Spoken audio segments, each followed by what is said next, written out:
is like the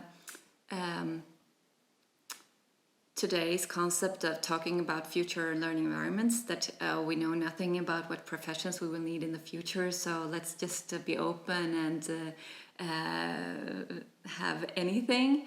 And I think that's like, I don't agree. Let's not even talk about what kind of professions we will need in the future. Let's talk about what learning looks like.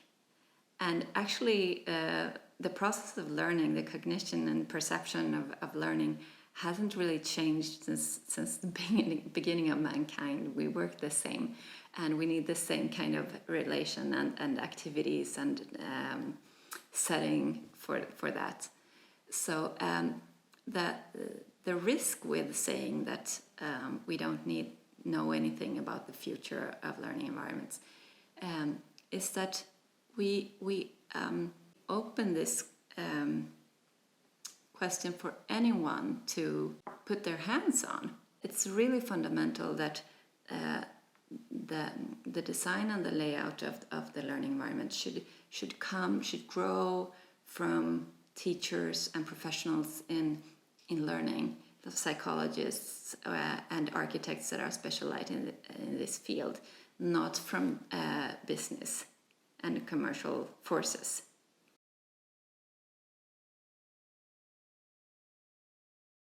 If we look at schools today, we have schools for knowledge. If I put it like this, if we go into a school today and look at the classroom and the furnishing and the layout, we can see that they have that it's designed for the first phase of learning, the phase where you're presented to a new phenomena. It could be, for example, you're going to learn how to bake a cake and you're introduced to the recipe, or it could be you're supposed to understand a new concept, like the concept of diaspora or the concept of a molecule, and then you're presented to that concept. Or it could be that you're supposed to learn a dance, like you're supposed to learn how to dance flamenco, and then you're introduced or presented to the steps. Maybe you heard the music before, but you never saw the steps. We have this first phase, and how do we design for that? Well, in these three cases, you would read the recipe, you would hear or listen to the concept being presented, or you would watch the steps in the dance. And normally we sit and have this presented, the phenomenon presented to us by a teacher. And that's how classrooms look. And then, looking at the classroom again, we have the last phase of learning. So we have the representation, when students are supposed to be examined. We want to monitor if they really learned what we just presented to them. And then we normally, for practical reasons, we have written tests. And then again, they sit and they use pen and paper, just as they took notes when they were watching or hearing about the concept. So the design of the room and the layout of the furniture will be the same.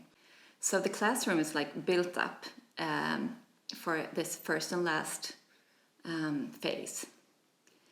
But what is actually interesting in schools is what happens in between. So where are the spaces for the actual transformative and relational active process of learning? And that's what I'm interested in.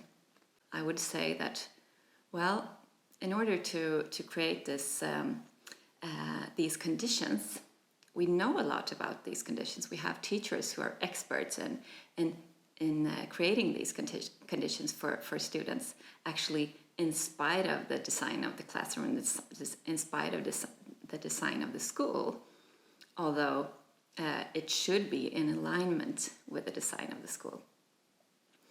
So the conditions, from my point of view, it's first that we have to work with 4 different kinds of space. We have to work with a laboratory space. in a very wide sense of that word. So it could be like a wet space for experiments in cooking, in chemistry, in biology. We don't even need to use the traditional subject names, because we only need the kind of material and tools for that kind of activity. And then we have the interactive space, where we physically meet with each other and use, we actually need an open floor space. Because it's really important that today, when all kids are meeting each other virtually on the internet, then we also need to work with this meeting in reality and using our bodies in interaction with each other. And then we have the third space, which is also very important, which is a communicative space, where we meet kind of like around the dinner table. And that's because we need to foster and help the students engage in a tolerant conversation with each other. And we need them to engage in the really difficult activity of listening to others in order to build up a democratic society. And fourth, we also need a space for the contemplative situation, because if we don't have the wandering about, the reflective, the reflection of what we just learned, then it won't stick. We need these 4 spaces in the school. And what we have today is actually more of a kind of like an archive of knowledge. And if we look in a broader sense at the society and the city the school is in, then there are actually maybe much better places for that, like monumental libraries, museums, and universities, where we could go and find that first phase of knowledge. We could go there with our teacher and be presented to something, and also perhaps get that possibility. Of course, it's a question of resources, economical resources, but it's like the idea of building a bridge. Okay, so the reason why we build a bridge is because we need cars being transported over that bridge, or people being transported. But we say, oh, we don't have the resources to build it wide enough, so we'll make it really narrow. Then we built a bridge, but it doesn't fulfill the goal that we had with the bridge in the first place. And that's what I'm thinking when we're building these very low-cost, big-scale schools without all the resources that we need for learning. Then it's like we have a school that doesn't even fulfill the goal we set up in the first place. So why do we build it? We could talk a lot about the different environmental factors, how to create rooms that give the sense of safety, but also the sense of encouragement, because we need to understand that safety is not about security. We need to allow children to take risks in order to develop and learn.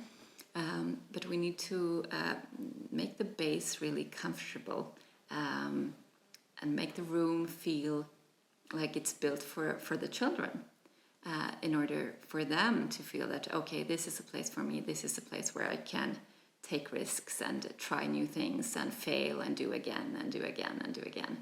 Let's think about the bridge. It can't be too narrow in order to fail the goal that we set up. When we go into a project and building a new school, we really have to understand as architects specialized in school buildings, and also if we have a reference group of teachers in the project, we need to allow them to really inform the builders and the project managers to understand the depth of this environment, that it's not just walls. It's all the things that are supposed to happen, and that's a really complex process. So that's why we need to understand it well before starting. Learning is intrinsic to being human. Of course, there are many utilitarian ideas of why we should have learning and what's the use of it.